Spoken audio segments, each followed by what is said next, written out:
Hello everyone, Welchy here, and welcome to my Gears of War 4 beta review. This isn't going This isn't going to be just me talking. I sounded like a locust then. Is it a locust? What was that? It's some sort. Is it the Cantus? It's the Cantus. I sound like a Cantus. Anyway, moving on. Um, Gears of War 4 beta review. This isn't going to be just me talking. There will be gameplays in parts of the video, so you will enjoy that hopefully. Basically, I'm here to discuss my opinions on the game. That the beta is now over. I got a decent amount of gameplay played. I've played enough. I got to rank 22, which I thought 20 was the highest, and apparently 100 was. So I didn't get anywhere near that because of work and other games and stuff. But I played a decent amount, and I think as a Gears, I wouldn't say veteran. I guess I could say veteran. I've been playing since Gears 1, every single one. Played them all like crazy, even Judgment, and including Gears of War Ultimate Edition. So I feel like I am in a good position to give my opinions as a huge Gears fan, my favourite game series of all time. I play it a lot. I feel like I am in a good position to give my opinion. And obviously, please remember this is my opinion. It's not a fact. You don't have to agree with me. I know for a fact a lot of people don't. I hope this mic's still working. Yeah, apparently it is. So yeah, basically what I'm going to discuss, we're going to go through I guess titles. We're going to discuss some of the new features of the game. I hope I haven't forgot any, but I think I've got them all, or the main ones anyway. We're going to discuss the graphics of the beta, the movement, the maps, the weapons, the blood splatters. I want to talk about that for a very good reason. We're going to talk about Gears of War 3.5, and you'll understand what I mean by that later. My overall things I loved about the beta, and the overall things that I think I didn't like so much, and I would like changing. So, without further ado, let's go ahead with the new features of the game. Okay, so the new features of the game. First one I want to talk about is the bounty system. And so, for those of you that haven't played the beta and just want to hear some of my review of what there is, the bounties happened at the end of the game. So at the end of the game, you've got some bounties just randomly appeared from anywhere. God knows where they came from, but they're bounties. And by selecting a bounty for the next match, so you pick one for the next match, and then that bounty, for example, would say get 7 kills in one match. And if you do that, you get like a plus 50% bonus XP. So it's basically they all lead to getting more XP. So there's ones like winning the match, simple as that. There's one for getting 10 kills. There's one for getting a certain amount of points, so you didn't even have to get kills. You could just get revives and assists and whatnot, stuff like that. My opinion on the bounties, as of right now, is that they're pretty pointless. And the one thing for me that I didn't like is how I got them, because I didn't know why I got them, how I got them. I don't think I did anything to get them. Maybe I did. I don't know. It wasn't really explained. Wasn't really obvious. But big but. We know that they are releasing, I guess you could call them Gears packs, where you open them and you get cosmetic items like armor cover, character skins, gun skins, stuff like that. I am guessing bounties will come from there. If they come from there, I have no problem with them because it would make sense. They're coming from there, and when you get them, it's like, yes, I can get more XP now. If they're just going to randomly chuck them at you for no apparent reason, as it seemed like they were in the beta, correct me if I'm wrong, by the way. Please correct me if I'm wrong. But from what I've seen, I was getting them randomly. Then I'm not too happy with that because I just think, why have I got this? Like, if I'm getting them from a pack, or say, for example, you complete a challenge. Say, if like Call of Duty has, you've got challenges, you've completed them. I don't know. As long as I know why I'm getting them, then I feel like I can try and get them, if you know what I mean. If I'm just getting given them, I'm not so happy with that. I like the idea of getting extra XP, and it gives you a challenge in the match, so you know, shit, I've got to get 7 kills. Let's get these 7 kills. One thing that will potentially do is promote kill stealing, but that's part of the game, so I have no problem with that, to be honest. But yeah, that's my opinion on bounties.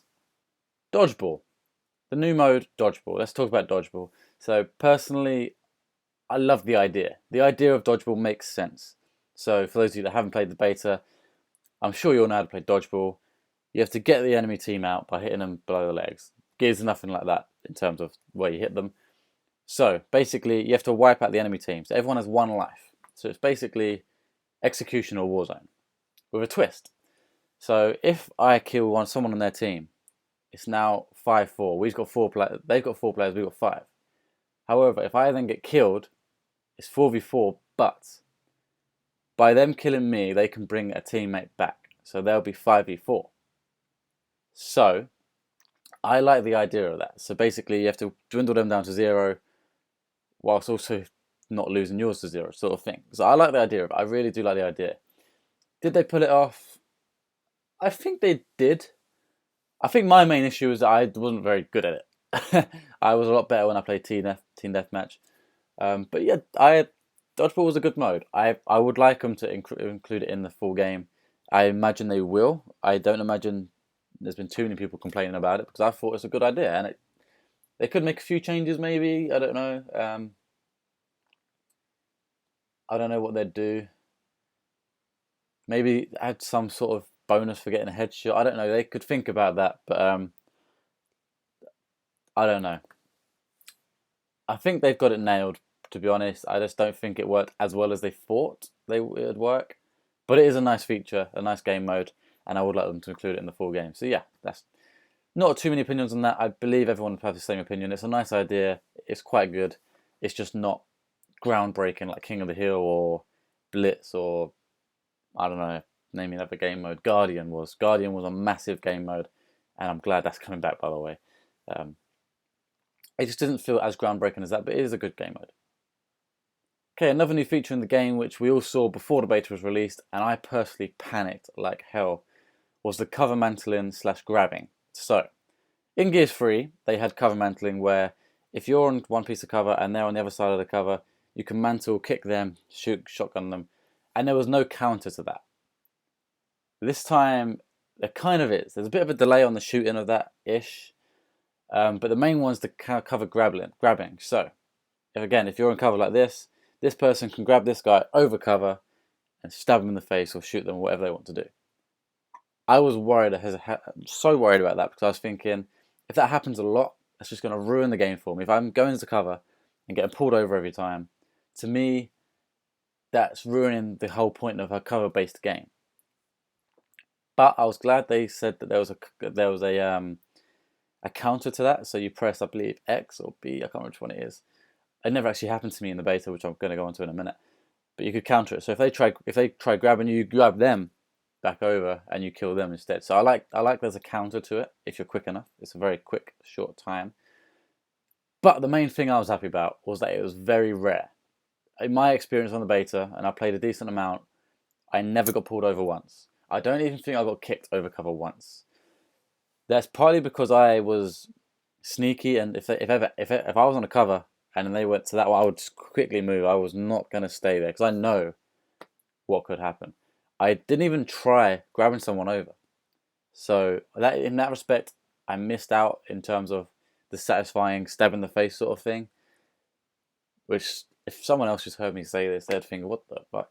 But, yeah, so I'm just happy that it's not a common thing. It's not easy to do.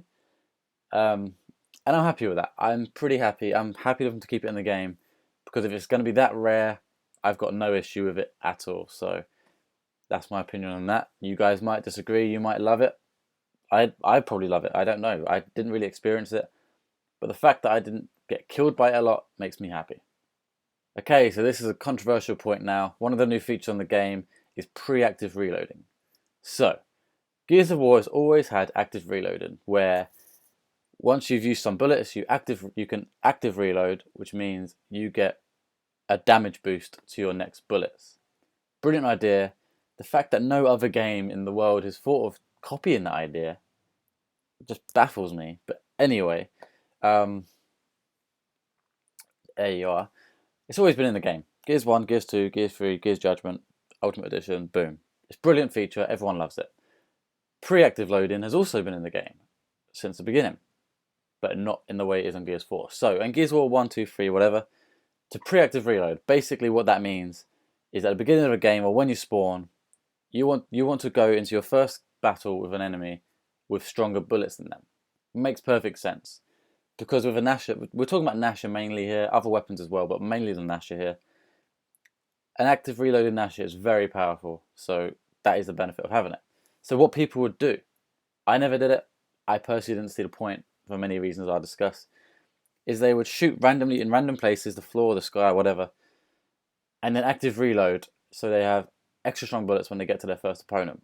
All well and good.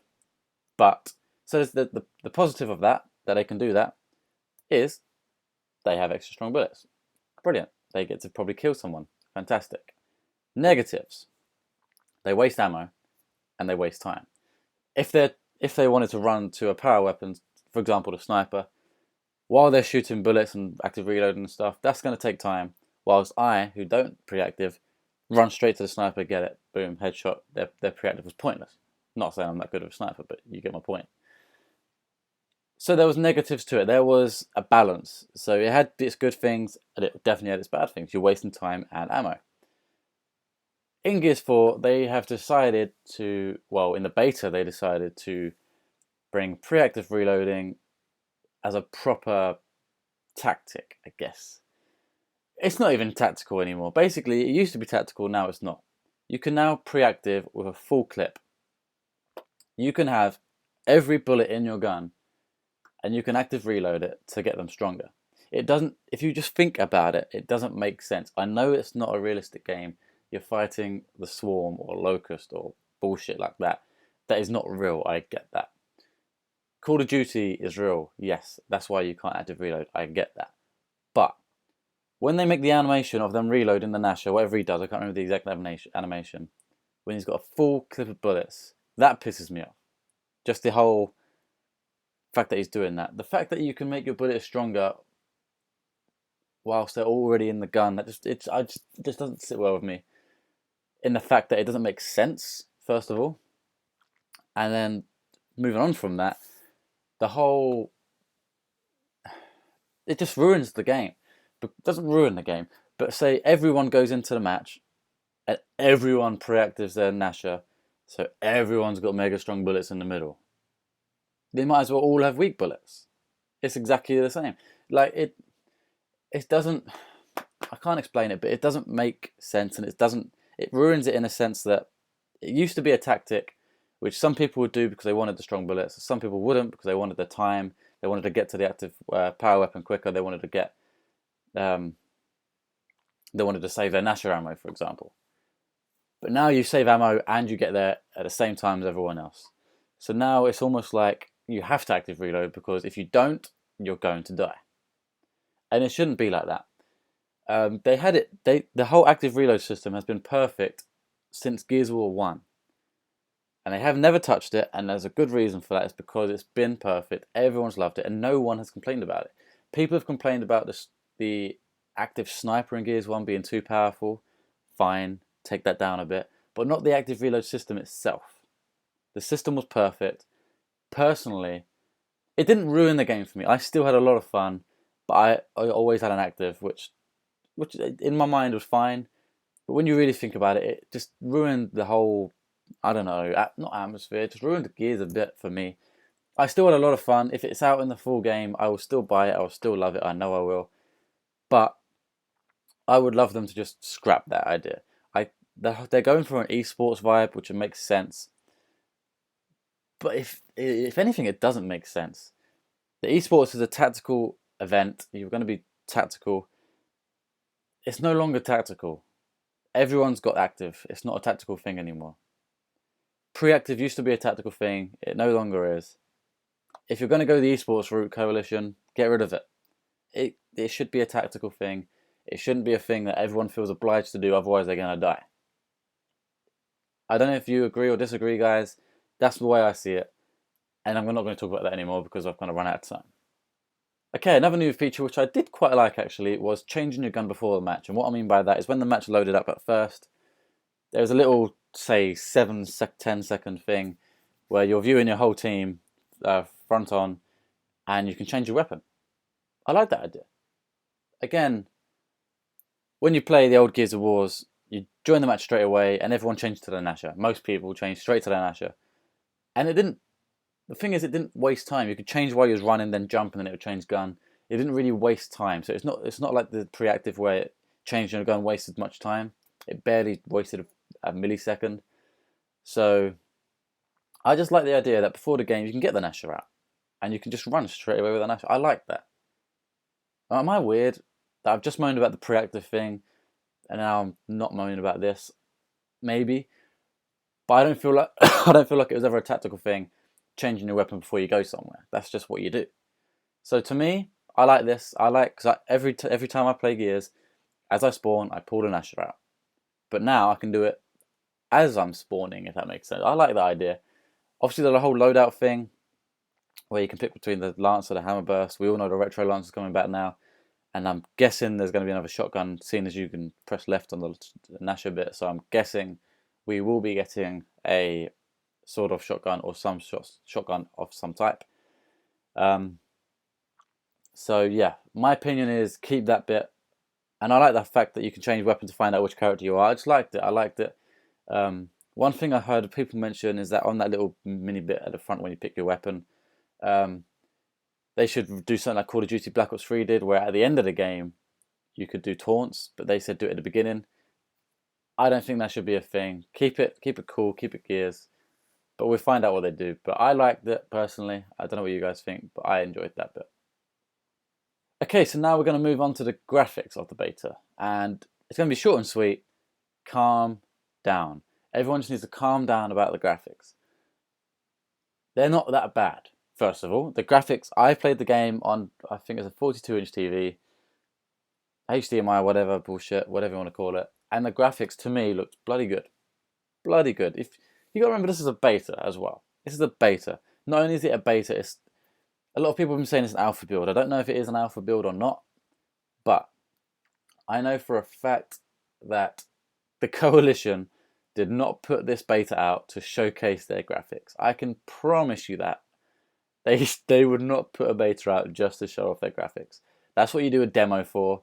That's what you do when the game's a month away and you release the beta a month before the game comes out. That's when you show off the game. That's a promotional thing. We're 5 months away-ish from the game. Yeah, we're 5 months away from the game. There is no way this game is ready to be released. Everyone knows that. Everyone should know that. Look on the Gears forums. The majority of the complaints are the graphics. And I'm just like, why? It's a beta. We've got 5 months for them to polish it, and they have not released this beta to showcase the graphics. They've released this beta to test Dodgeball. That is clearly obvious. They wanted to see what people thought of Dodgeball. Test the drop shot. Test all the other little fixes they've done that we don't know about. Test the maps. Test everything. They're testing the gameplay. It's a beta. They want to know how the game works. They're testing the servers. That's why they rolled out the codes how they did. They wanted to gradually get everyone into the game, which I think is a mistake, because what they don't realise is they can't do that when the game releases. That makes no sense to me. When the game releases, everyone gets it the same day, everyone rushes onto the game. Why not do that with the beta so we know you can handle it? Anyway, that's a different point. Back to the graphics. Everyone just calm down. The graphics will be incredible. Gears of War graphics are always top notch. Gears of War 1 graphics were the best at the time the Xbox 360 came out. Gears of War 2 stunned even more people. Gears of War 3 is probably one of the best looking games on Xbox 360. They are just great graphics. They always will be. It's the Unreal Engine. The Unreal Engine is insane. And Rod Ferguson will not let that game release if the graphics are not incredible. Trust me. 60 frames per second, 1080p bullshit. I don't care. The graphics will look insane. Believe me. Believe me, it will look great. Okay, now I want to talk a bit about the movement of the game. So, first, straight off the bat, I think the movement of the characters in the game is excellent. I've seen a lot of people moan about it for different things. I've got one complaint. But in just a whole sense, it feels like Gears 3, Gears 2 and Judgment kind of just had a threesome to me. With Judgment, I mean, like, it's a bit like the camera's a bit further away from the characters. I felt like that's taken from Judgment a bit. Maybe I'm forgetting what Judgment was. But to me, Judgment felt a bit quick. It felt really quick. Obviously, you could jump off roofs and stuff, which I hated. But it felt quick, Judgment. I think Gears of War 4's kind of taken that quickness.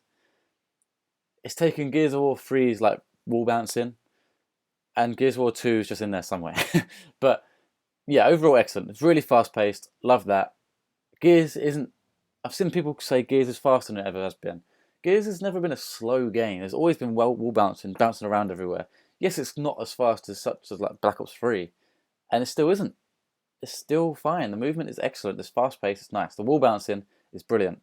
The whole cancelling a wall bounce is really good. Like that, brilliant. There's a learning curve to it. A lot of people are moaning about it, but there's a learning curve. Learn how to wall bounce, and you will love it.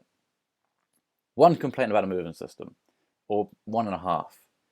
The roadie running shake. So I know this has been documented quite a lot, mainly on Twitch.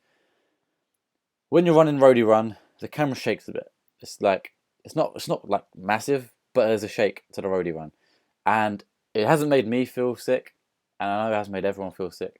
But I know there was when the beta first came out, there's a lot of people on Twitch that said they couldn't watch their people streaming it because they just felt sick watching it.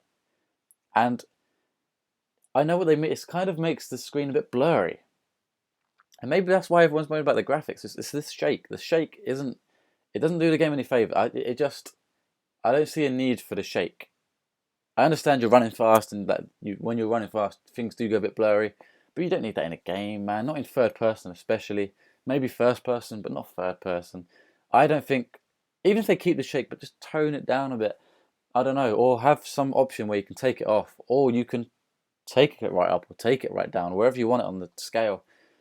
I just think a lot of people don't like the rodeo run shake, and I am definitely one of those. Hands up, I don't like the rodeo run shake. If that's the term, I don't know what to call it. The screen shake, I don't know. And the other little minor complaint is only an occasional thing I noticed, but sometimes I could get into cover from quite a far distance. So I could press A from quite a long way and I would get into cover. Which benefited me, but if someone else did that, I'd be a bit... And I've seen a lot of people say on the forums that when they're in that animation into cover, they take less damage. I didn't notice that myself. But if that's the case, that should also be looked at.